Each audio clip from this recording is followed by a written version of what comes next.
So hello and welcome everyone. I think we are live. अगर आपको मेरी voice clear है तो एक बार कमेंट सेक्शन में कंफर्म करो यार। और मेरे साथ शंकर सर और साकेत सर भी हैं, तो फटाफट डिस्कस करते हैं कीज और जल्दी से सेशन को शेयर भी कर दो ताकि आपके जितने भी क्वेरीज हैं, जो भी आंसर्स हैं, वो वन बाय वन हम लोग ग्रेजुअली डिस्कस कर पाए। ठीक है।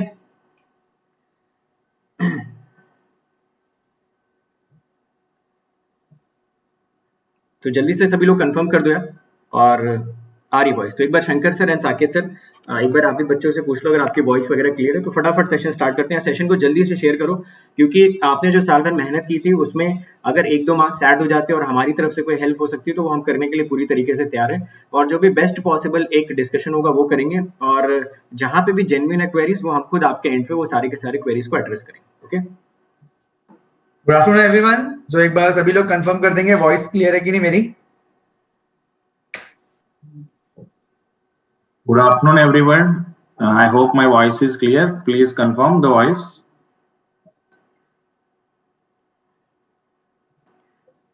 ओके चलो फिर सेशन स्टार्ट करते हैं यार। जल्दी से फटाफट चलते हैं हम लोग और डिस्कस करना स्टार्ट करते हैं वन बाय वन क्वेश्चंस का। Okay yes.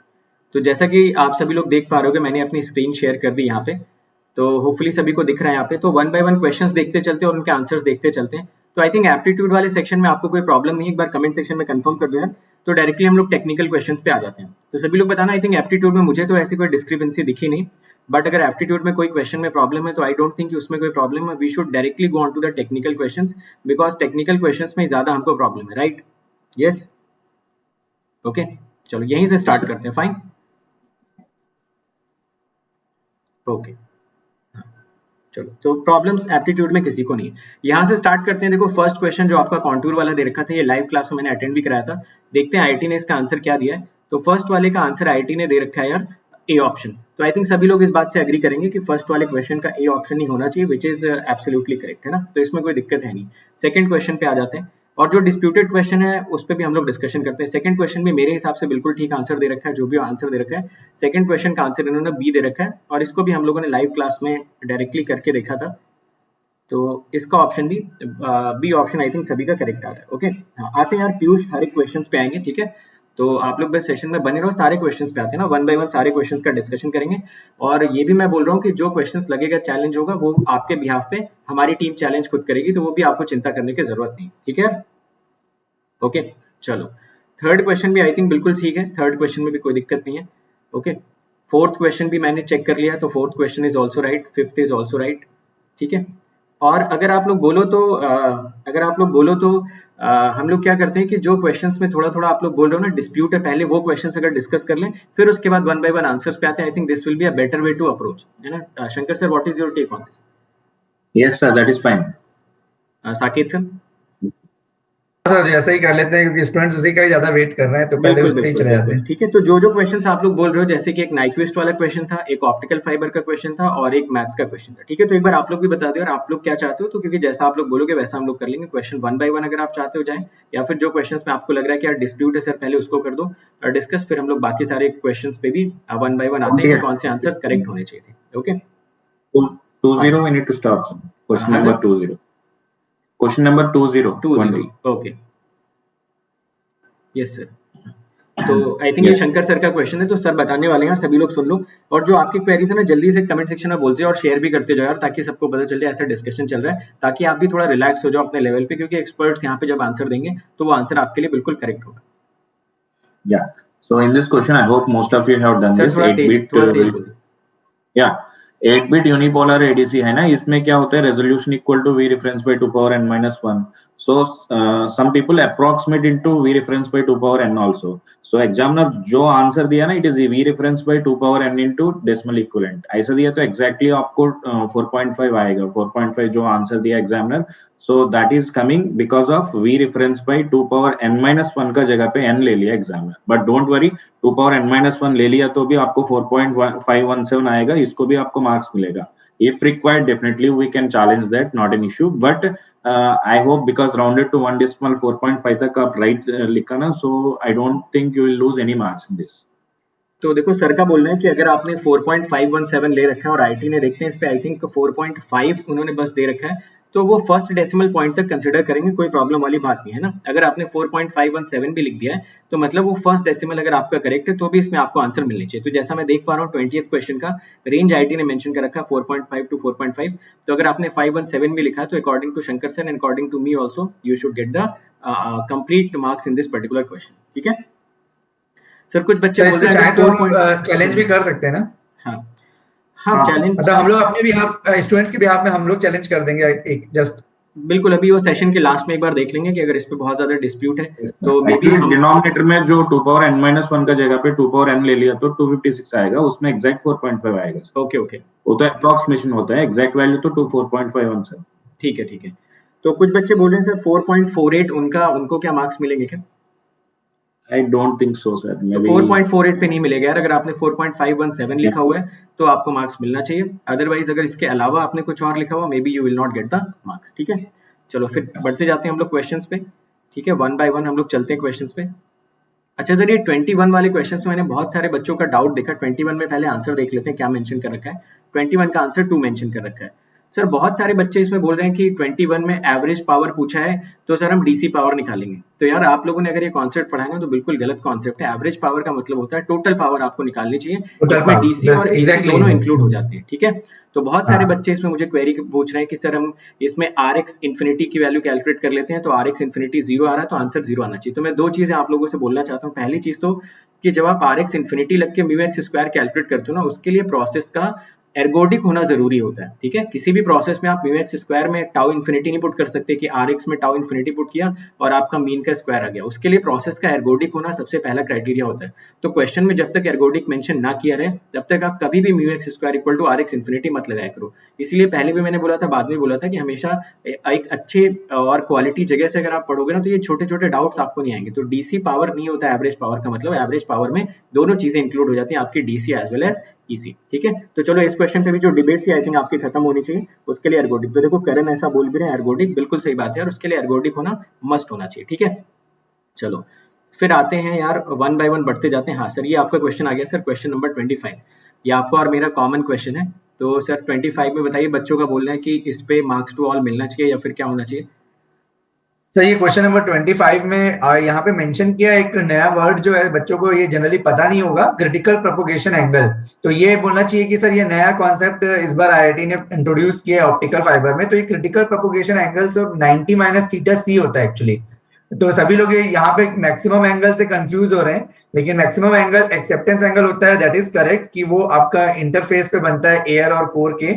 बट ये इनसाइड द ऑप्टिकल फाइबर जो बनता है वहां पे ये क्रिटिकल प्रोपोगेशन एंगल बनता है। तो सर इसका जो डिटेल एक्सप्लेनेशन है वो मैं मंडे को स्टूडेंट्स को दूंगा, ताकि ये नया कॉन्सेप्ट भी उनको इंट्रोड्यूस करा दिया जाए। अगर स्टूडेंट इंटरेस्टेड होंगे तो इसके बारे में हम बात करेंगे। तो इसका जो आंसर है सर वो 9.36 वो करेक्ट आंसर दिया हुआ है। तो आंसर एक बार देख लेते हैं। क्वेश्चन नंबर सर कौन सा था? 25 तो 9 पॉइंट। बट सर मैं ये बोलूंगा कि जैसे हम लोगों ने जॉनम सीनियर बुक भी पढ़ी है, कैजर भी पढ़ा है और उसी से पढ़ाते भी, वहां पे तो ऐसे कोई सीनियर भी पढ़े, तो वहां पे ऐसा कोई टर्म कॉइन किया है क्या उस बुक में?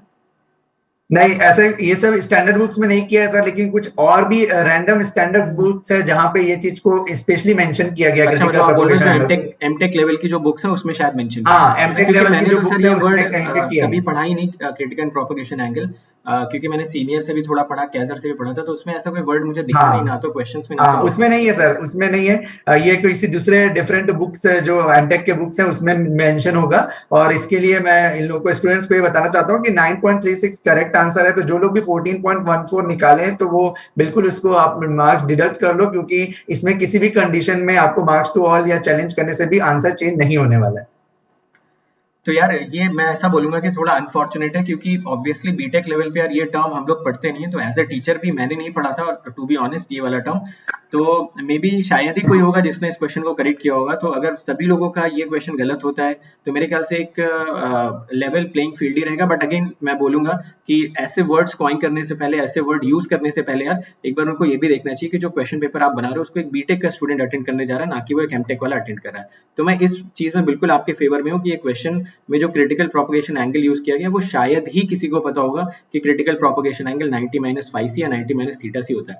अब ऑब्वियसली हमने अभी सर्च किया गया तो हमें मिल गया कहीं ना कहीं पे, बट अगेन एग्जाम प्रेशर में तो हम वही चीजें करेंगे ना जो ऑलरेडी बुक्स वगैरह में हम पढ़ के गए, ठीक है।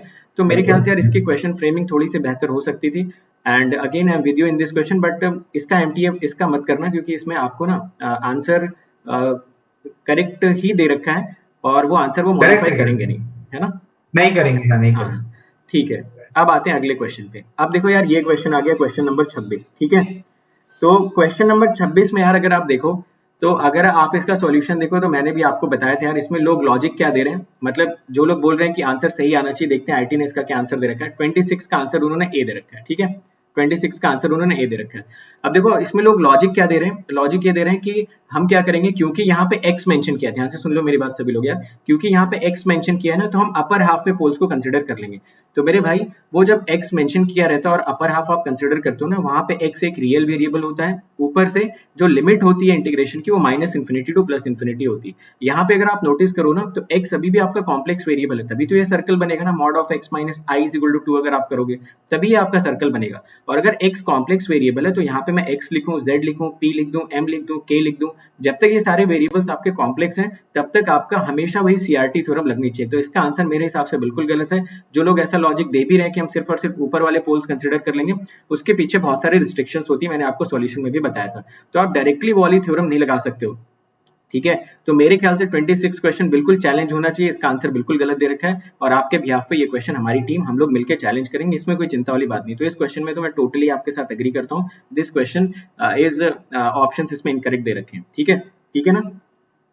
तो कितने लोगों को लग रहा है कि क्वेश्चन नंबर 26 यार गलत दे रखा है? अच्छा कितने लोग बताओ ये समझ पा रहे हो कि x यहाँ पे कॉम्प्लेक्स वेरिएबल होना चाहिए? थोड़ा सा मैं जाहिद सर का भी टेक इसमें लेना चाहूंगा। सर यहाँ पे x को तो कॉम्प्लेक्स वेरिएबल ही मान के चलेंगे ना, x लिख दो, z लिख दो, m लिख लो, क्या ही फर्क पड़ता है?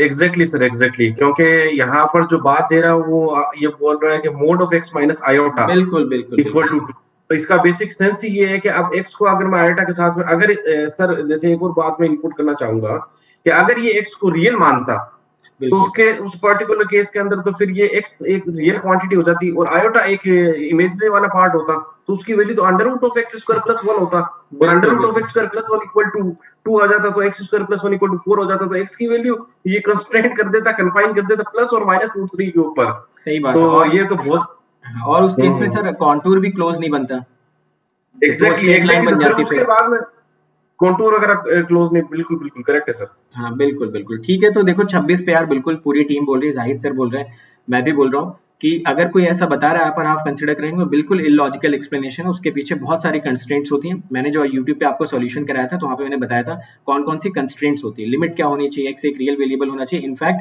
जो डिनोमिनेटर की पावर होनी चाहिए वो न्यूमरेटर से ज्यादा होनी चाहिए, ठीक है। तो ये भी उसमें क्राइटेरिया होता है, और वो भी 2 गुने से ज्यादा होनी चाहिए, मतलब अगर न्यूमरेटर की पावर 1 है तो डिनोमिनेटर में एटलीस्ट 3 की पावर होनी चाहिए।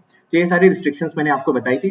26 पे बिल्कुल आपके साथ हैं हम लोग, और 26 में ऑप्शंस गलत दे रखे हैं, इसको हम लोग चैलेंज करेंगे। तो अभी मेरे ख्याल से ये पहला एक क्वेश्चन है जो बिल्कुल श्योर शॉर्ट क्लियर है कि हमें चैलेंज करना चाहिए। एडीसी डीएसी में थोड़ा और हम लोग डिस्कशन करते हैं, जाहिद सर का भी इसमें टेक ले लेते हैं क्योंकि थोड़ा लेट ज्वाइन हुए सर, तो जैसा पूरी टीम डिसाइड करती है then we'll go with that, ठीक है। अब अगला क्वेश्चन बोलो यार, कौन सा करें? अगला क्वेश्चन यार बोलते रहो कमेंट सेशन में, यार आप लोग बता नहीं रहो, ये सेशन आप ही लोगों के लिए हुआ है, सभी लोग अपनी क्लासेस कैंसिल करके इस सेशन को लेने आए, क्योंकि ये सेशन से ज्यादा इंपॉर्टेंट अभी के फिलहाल आने वाले 3-4 घंटे में कोई दूसरा सेशन है नहीं, ठीक है। तो जिसकी जो भी एग्जिस्टिंग क्लास थी, हर एक टीचर अपनी क्लास कैंसिल करके आया है आपके लिए सेशन लेने, तो एटलीस्ट शेयर और लाइक तो आपका बनता है, और साथ के साथ आपका रिस्पॉन्स भी बनता है, ठीक है। चलो तो सर कुछ लोगों का बोलना नाइक्विस्ट वाला क्वेश्चन भी डिस्कस कर लेते हैं, आते हैं नाइक्विस्ट वाले क्वेश्चन पे, देखते हैं उसमें क्या प्रॉब्लम दे रखी है या फिर उसमें क्या दिक्कत हो सकती है। तो एक बार क्वेश्चन नंबर बताओगे क्या? तो एक बार अगर आप लोग क्वेश्चन नंबर बता दो यार, तो थोड़ा सा मेरे लिए आसान हो जाएगा सर्च करना। 49 बोल रहे हैं बच्चे सर, एक मिनट देख लेते। अरे 49 कहाँ है यार? 34, क्वेश्चन नंबर 34 34 भी नहीं है हो सकता, 15 बोल रहे हैं। पूछ रहा हूँ मैं नाइक्विस्ट वाले क्वेश्चंस बताओ, तो आप अपने ही क्वेश्चन बताए जा रहे हो। 45 बोल रहे हैं। आपके क्वेश्चन पे भी आएंगे यार, पहले जो क्वेश्चन पूछा जा रहा है वो तो बताओ, आप ही के लिए तो ये सेशन हो रहा है। चलो सर 45 ही कर लेते हैं, बच्चों ने बोल दिया तो। जाहिद सर इसका क्या होना चाहिए? सर इसके जब हम लोग आंसर देख लेते हैं आईटी ने क्या दिया 45 का। बिल्कुल सर 45 का आईटी ने रखा -12 तो 12। बिल्कुल बिल्कुल सर, जब हम लोगों ने सॉल्व करवाया था तो इसका आंसर -12 ही उस टाइम पर, मतलब कई लोगों ने इसका आंसर 0 प्रूव करवाया था, लेकिन उस टाइम पर भी मतलब मैंने अंकित गोयल सर के साथ में डिस्कशन किया था और बहुत फॉर्मली सर इसके बारे में मतलब अपन कह सकते हैं कि आंसर विल बी -12 ओनली। तो कई लोगों ने मतलब जो इसको लाइक बोल दिया था कि t = 0 प्लस की बात कर रहा है, तो यहाँ पर एक इम्पल्स फंक्शन बनेगा और इम्पल्स फंक्शन t = 0 प्लस के केस के अंदर मतलब जो है वैनिश कर जाएगा, वो तो t = 0 पर ही डिफाइन करता है। तो ये सब बातें तो सही है, लेकिन इसको अगर हम सब 3 प्रोसेस से भी करते हैं सर, तो एक प्रोसेस तो आपके पास में ये हो सकता है कि v + = v- से इनिशियली वर्चुअल शॉर्ट करोगे और यहाँ पर आपके पास में अचानक से 5 वोल्ट होगा, तो capacitor as a short behave करेगा इनिशियली, तो एक बहुत ज्यादा बड़ा करंट फ्लो करेगा, इनफाइनाइट करंट लगभग फ्लो करेगा। तो वही करंट लगभग 10 किलो ओम के अंदर जाएगा, तो जो voltage drop across 10 kilo ohm होगा वो आइडियल केस में इन्फिनिटी होगा, जो कि पॉसिबल नहीं है। तो इसके बेसिक में V नॉट की वैल्यू 0 - 10 इंटू इन्फिनिटी आएगा, तो माइनस इन्फिनिटी पॉसिबल नहीं है, तो इसलिए -12 के ऊपर सैचुरेट कर जाएगा। इसी सेम क्वेश्चन को सर अगर लाप्लास ट्रांसफॉर्मेशन वगैरह से भी करेंगे बच्चे, तो उस केस के अंदर भी आंसर जो आएगा वो -12 ही आएगा, तो इसके अंदर कोई चैलेंज की बात नहीं है सर। ओके, तो जैसा कि सर ने बोल दिया है कि -12 इसका आंसर आना चाहिए, तो इसके अराउंड आई थिंक डिबेट खत्म होनी चाहिए। ओके, अब कुछ बच्चे बोल रहे हैं क्वेश्चन नंबर 14 है नाइक्विस्ट, देखते हैं इस बार आप लोग सही हो या नहीं। ओके, आ गया क्वेश्चन नंबर 14 नाइक्विस्ट, ठीक है। अब देखो यार, मेरे हिसाब से अगर आप मुझसे पूछो कि क्या इस क्वेश्चन में मार्क्स टू ऑल होना चाहिए, पहला क्वेरी तो क्या इसका आंसर 3 पॉसिबल हो सकता है, तो मैं बोलूंगा पॉसिबल तो हो सकता है। अगर आपका जो बेसिक नाइक्विस्ट कॉन्टूर आप उसको क्या मान लो, एंटी क्लॉकवाइज मान लो ना। जनरली हम लोग जो नाइक्विस्ट कॉन्टूर होता है उसको हम लोग क्या मान के चलते हैं, क्लॉकवाइज। तो अगर आप क्लॉकवाइज मान के चलते हो तो उस केस में तो आंसर से इनवैलिड आ रहे थे, क्योंकि नंबर ही आपका -1 आ रहा था। बट अगर आप नाइक्विस्ट कॉन्टूर को एंटी क्लॉकवाइज मान के चलो तो आपका आंसर 3 आ जाएगा। बट अब मेरा ये मानना है कि आपने, जिन्होंने भी क्वेश्चन बनाया उन्होंने नाइक्विस्ट कॉन्टूर के बारे में तो कोई इन्फॉर्मेशन दी नहीं। अब हम एज ए स्टूडेंट जब एग्जाम में इस क्वेश्चन को अटेम्प्ट करेंगे तो हमारा फर्स्ट अप्रोच, हम कितनी भी स्टैंडर्ड किताब पढ़ लो, आप कुवो पढ़ लो, नॉर्मन नाइस पढ़ लो, कोई भी किताब आप पढ़ के जाते हो, हर जगह पे कॉन्टूर बाय डिफॉल्ट हमेशा क्लॉकवाइज लेके चलते हैं। तो हर कोई अगर कॉन्टूर को क्लॉकवाइज लेके चल रहा है, उसके बावजूद अगर एग्जाम में बच्चा इस क्वेश्चन को अटेम्प्ट करता है, तो जाहिर सी बात है जैसी उसकी वैल्यू नेगेटिव आने लगेगी वो कंफ्यूज हो जाएगा वहां पे और क्वेश्चन छोड़ के आगे चला जाएगा। ये क्वेश्चन एक मिस इन्फॉर्मेशन का क्वेश्चन है। जब तक इस क्वेश्चन में कॉन्टूर मेंशन नहीं किया है तब तक हम इसका आंसर 3 नहीं बोल सकते। तो ये क्वेश्चन मेरे हिसाब से मार्क्स टू ऑल होना चाहिए। मैं बाकी पैनल्स का भी इस पे पॉइंट ऑफ व्यू लेना चाहूंगा जाहिद सर का। सर अगर कॉन्टूर मेंशन नहीं किया तो क्या आईटी का ये बोलना सही है कि वो हमसे एक्सपेक्ट करे कि अगर आंसर इनवैलिड आ रहा है तो कॉन्टूर हम एंटी क्लॉकवाइज लेके चल दें? मतलब ये थोड़ा ज्यादा नहीं सर बिल्कुल सर, आप जैसा कि आपने बोला कि एक बार आपने अभी थोड़ी देर पहले भी ये बात बोली थी कि 3 घंटे का एग्जाम है, उस एग्जाम के अंदर 3 मिनट का आपको टाइम मिल रहा है, उस 3 मिनट के टाइम के अंदर जब चीजों को करना होता है, तो जो पहले से हम लोगों ने नॉर्मली स्टैंडर्ड बुक्स से स्टैंडर्ड प्रोसीजर को अडॉप्ट कर रखा होता है, उसी के बारे में हम लोग सोचेंगे। या तो सर अलग से या तो लिख के देना चाहिए उनको कि भाई एंटी क्लॉकवाइज लो, है ना सर?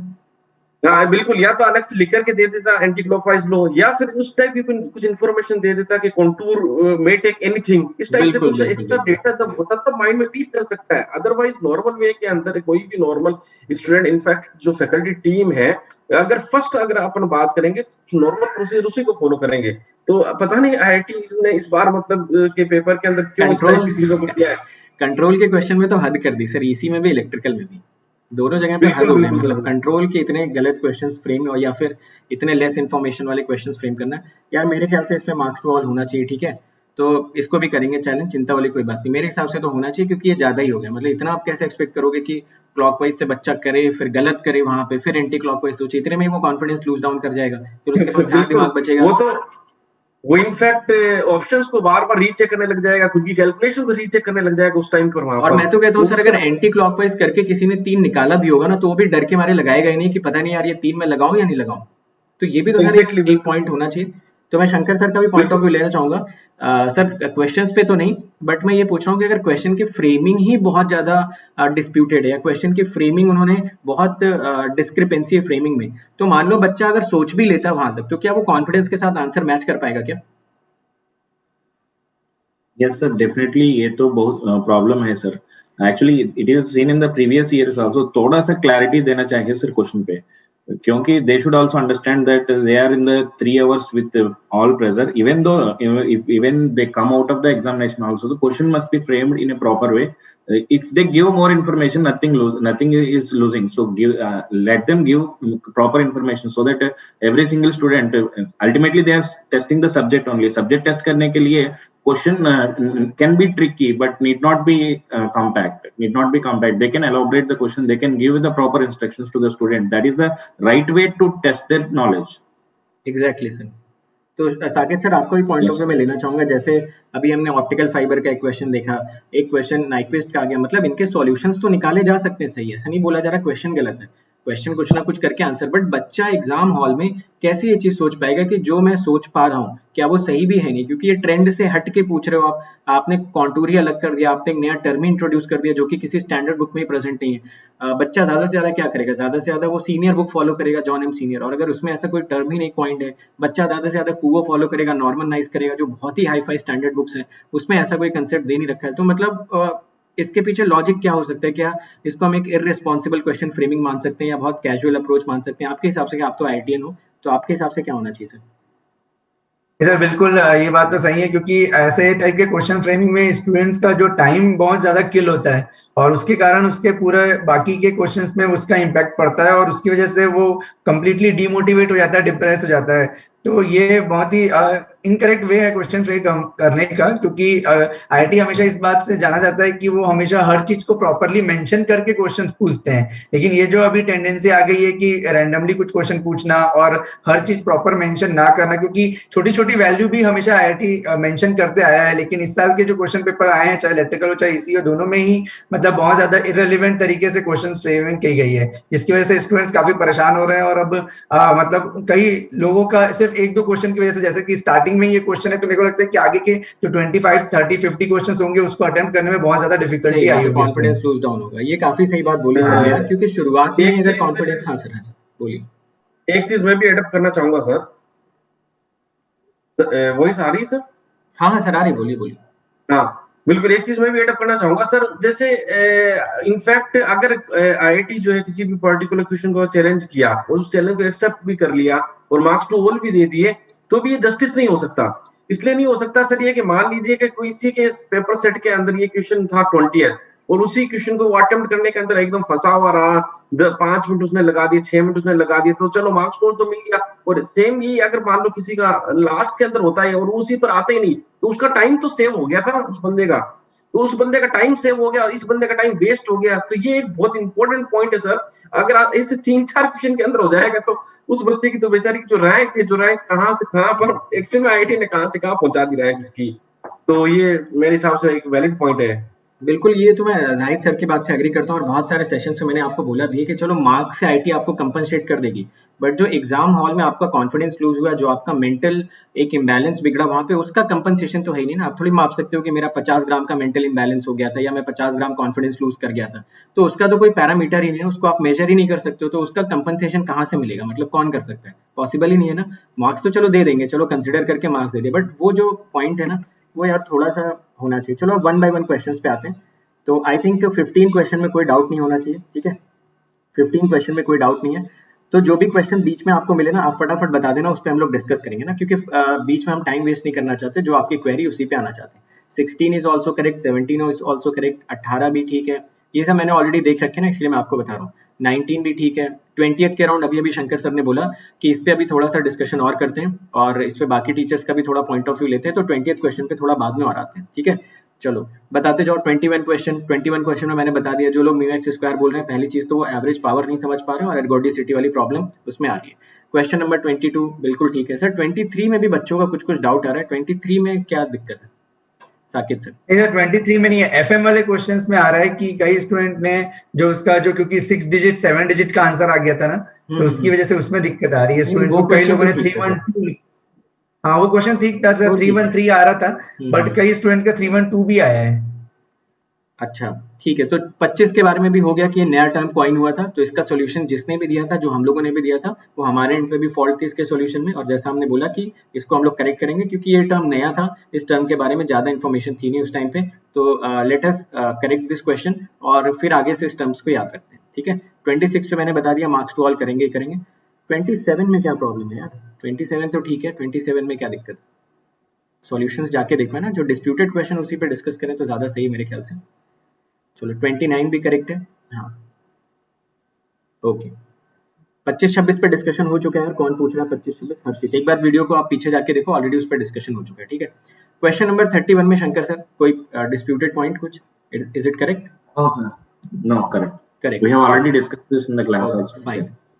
क्वेश्चन नंबर 32 ऑलरेडी मेरे ख्याल से अंकित सर ने भी एक सेशन में डिस्कस किया था, और सर इस पे बच्चों का बोलना है कि माइक्रो प्रोसेसर हटा के माइक्रो प्रोसेसर का क्वेश्चन दे दिया। सर व्हाट इज योर नहीं, क्वेश्चन माइक्रो प्रोसेसर से नहीं सर, ये तो कंप्यूटर ऑर्गेनाइजेशन का टॉपिक रखा ना sir. In any processor push and pop instructions are common, so stack operation इसमें मेंशन नहीं है, 8085 का मेंशन नहीं है। हां, सो 8085 का फॉर्मेट भी नहीं हो। Okay, so let us come on to the next question. Question number 34 पे इसका करेक्ट ऑप्शन देखते हैं आईटी ने क्या दे रखा है। तो क्वेश्चन नंबर 34 का ऑप्शन सी दे रखा है,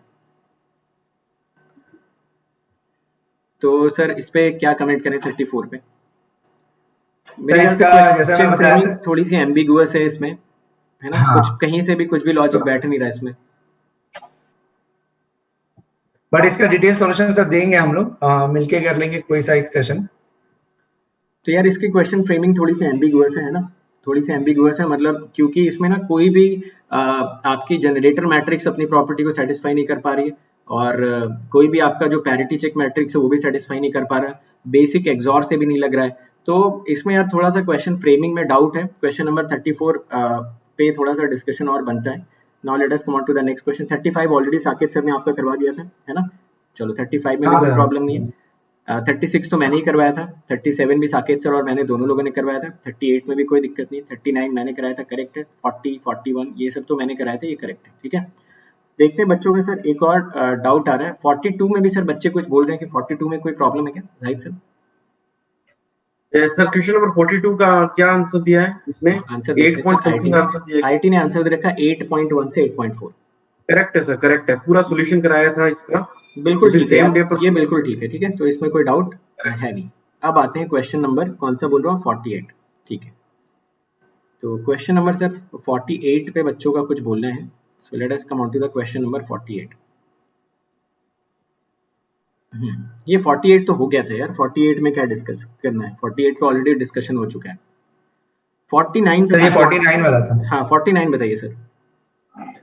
इसी में सर स्टूडेंट्स का कई लोगों का जैसे हम लोग ने निकाला था तो उसमें 313 आ रहा था, लेकिन कई स्टूडेंट ने √2 को मतलब 1.414 को √2 ले लिया है या ऐसा कुछ कैलकुलेशन किया है, जिसकी वजह से उनका आंसर 10 लास्ट में वो जो 3 डिजिट था वो 312 आ रहा है, आप देखेंगे ऑप्शन में यहाँ पे। हाँ ये जो 313 है उसकी जगह 312 आ रहा है, तो सर वो IIT तो करेक्ट करने वाली नहीं है, नहीं सर चैलेंज करके भी इसमें तो कोई फायदा है नहीं, इसमें तो यार आई वुड नॉट सजेस्ट कि आपको करना चाहिए, है ना? जो भी फॉल्ट आपके एंड पे, it is better to accept that rather कि इस पे हम चैलेंज करें, क्योंकि वो मानेगा नहीं ना। अगर जिस पे पॉसिबिलिटी होगी, जिस पे हम एक स्ट्रॉन्ग पॉइंट ऑफ व्यू रख सकते हैं ना, उसको चैलेंज करने का लॉजिक भी है, ठीक है।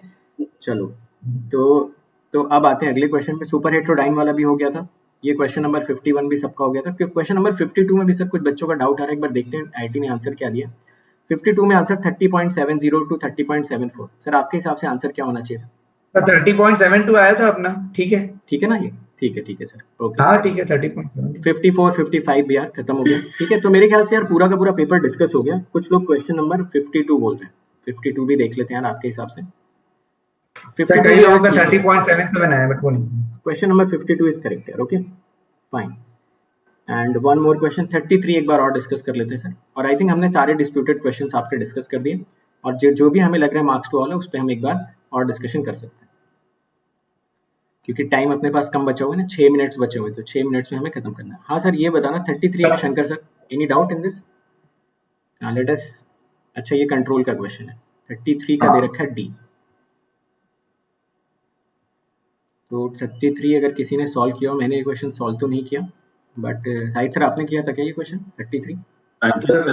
सॉल्व तो मैंने नहीं किया, लेकिन अंकित सर ने कंप्लीट सॉल्यूशन करवाया था, कंट्रोल का उस दिन मैंने नहीं किया था सर। अच्छा चलो 33 एक बार हम लोग चेक कर लेंगे यार, है ना। चलो ये क्वेश्चन अभी मैंने सॉल्व नहीं किया, मैं अभी इमीडिएटली सॉल्व करके चेक कर लेता हूँ, तो अगर इसमें आपका पॉइंट ऑफ व्यू करेक्ट लगता है तो हम लोग इसको भी चैलेंज करेंगे। अब एक क्वेश्चन और एडीसी डीएसी वाला बच जाता है जिसमें जाहिद सर आए नहीं थे, तो मैं जाहिद सर से भी एक बार फटाफट उनका पॉइंट ऑफ व्यू ले लेता हूँ कि सर इसमें क्या मतलब हमें चैलेंज करना चाहिए या नहीं करना चाहिए। क्वेश्चन नंबर 20 आई थिंक हमारा था, आइए देखते हैं क्वेश्चन नंबर 20। सर इसमें 20 का मैं आपको ऑप्शन भी दिखा देता हूँ। ये 4.5 बच्चे बोल रहे हैं कि उनका आंसर आ रहा है 4.517 की रेंज में। तो अगर किसी ने 4.517 लिखा है तो उसको मार्क्स मिलेंगे या नहीं मिलेंगे? बच्चों का 4.517 था। अच्छा, और उसमें सर एक बार क्वेश्चन दिखा देते सर। हाँ सर क्वेश्चन देख लो।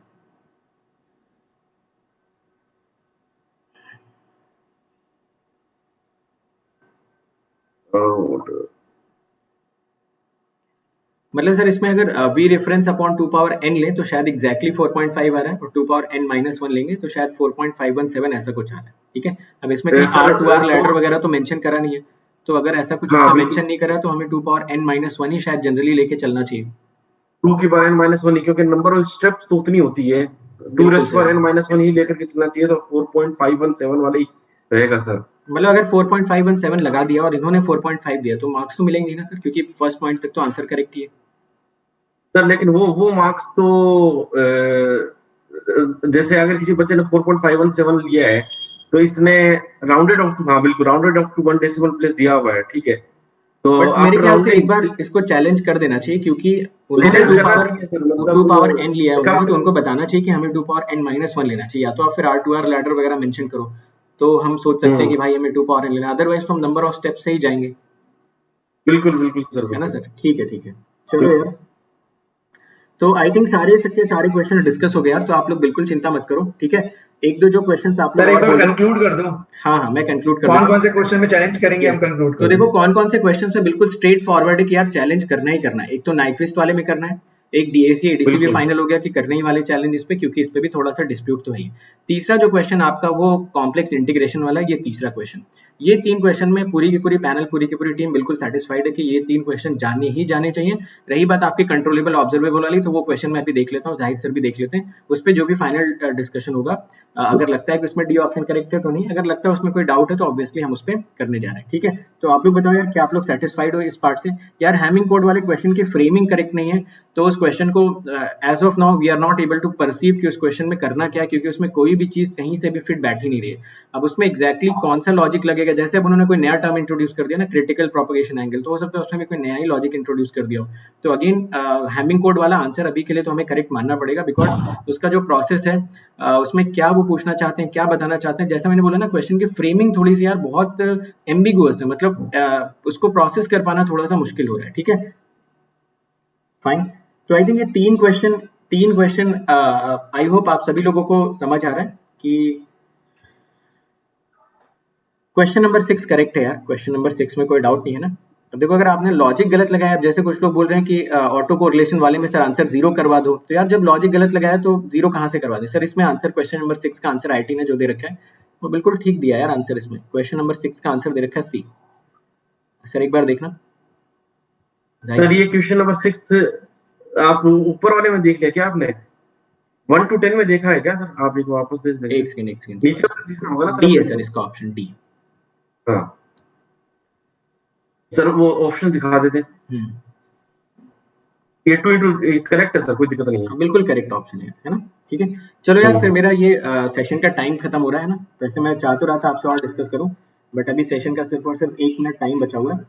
तो होपफुली देखो, अगर लॉजिक आपने गलत लगाया ना तो लॉजिक गलत मत लगाओ। अगर आपको सॉल्यूशन देखने हैं तो ऑलरेडी इसी चैनल पे सारे सॉल्यूशंस प्रेजेंट हैं, आप जाके देख लो। तो सॉल्यूशंस की यहाँ पे डिबेट नहीं हो रही है, डिबेट यहाँ पे इस बात की कि कौन से क्वेश्चन में सभी लोग कन्विंस है कि चैलेंज होना चाहिए। मान लो आपका किसी क्वेश्चन में आंसर गलत आया है और अगर हम लोग बोल रहे हैं वो आंसर सही है, तो ऑब्वियसली फिर वो चैलेंज नहीं होने चाहिए। जहाँ पे आप और हम बिल्कुल अग्री कर रहे हैं कि आप भी बोल रहे हो गलत है, हम भी बोल रहे गलत है, जाहिर सी बात है वही क्वेश्चन आपके अल्टीमेटली चैलेंज होने चाहिए। तो फटाफट सर एक एक लाइन में कोई लास्ट वर्ड अगर बोलना हो तो बोल दो, क्योंकि लास्ट 1 मिनट बचे हुए हैं। शंकर सर।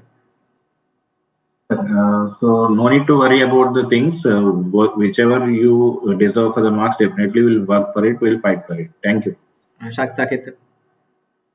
हाँ सर, स्टूडेंट से मैं यही बोलना चाहता हूँ कि कुछ लोग जो ऑप्टिकल फाइबर के लिए बोल रहे थे उसके लिए बिल्कुल मतलब वरी मत करो, क्योंकि वो सभी का गलत हुआ होगा। मुझे नहीं लगता कि कोई भी सही बनाया होगा। और जो भी मार्क्स आपके आ रहे हैं उसमें भी आप बिल्कुल टेंशन नहीं लेना है। हम लोग आप लोग के साथ है, आप लोग को कुछ ना कुछ अच्छा करके या कुछ ना कुछ अच्छा गाइड करेंगे जिससे आपका फ्यूचर जो है ब्राइट ही रहे। जाहिर सर। बच्चों आप चिंता मत करना, पैनल ने जो भी डिस्कस किया है उसके अकॉर्डिंगली हम लोग चीजों को चैलेंज करेंगे, आप उसकी बिल्कुल चिंता मत करना। और कोई भी आपकी जेन्युइन क्वेरी हो तो आप लोग मैसेज वगैरह कर सकते हो। हाँ ठीक है, तो किसी को भी डाउट मैसेज करके ग्रुप पे कहीं पे भी पूछ लो ना, टेंशन लेने की जरूरत नहीं। कोई भी दिक्कत हो किसी तरीके की मैसेज करो, जैसी जो भी टीचर फ्री होता है वो आपको रिस्पॉन्ड करेगा, कोई चिंता वाली बात है नहीं। ठीक है चलो, और जिसके जो जनरल डाउट्स हो वो वीडियो को बैक करके देखो, सारे डिस्कशन ऑलरेडी हो चुके हैं। ठीक है चलो, फिर मिलते हैं किसी और सेशन में। Thank you so much. एक मिनट।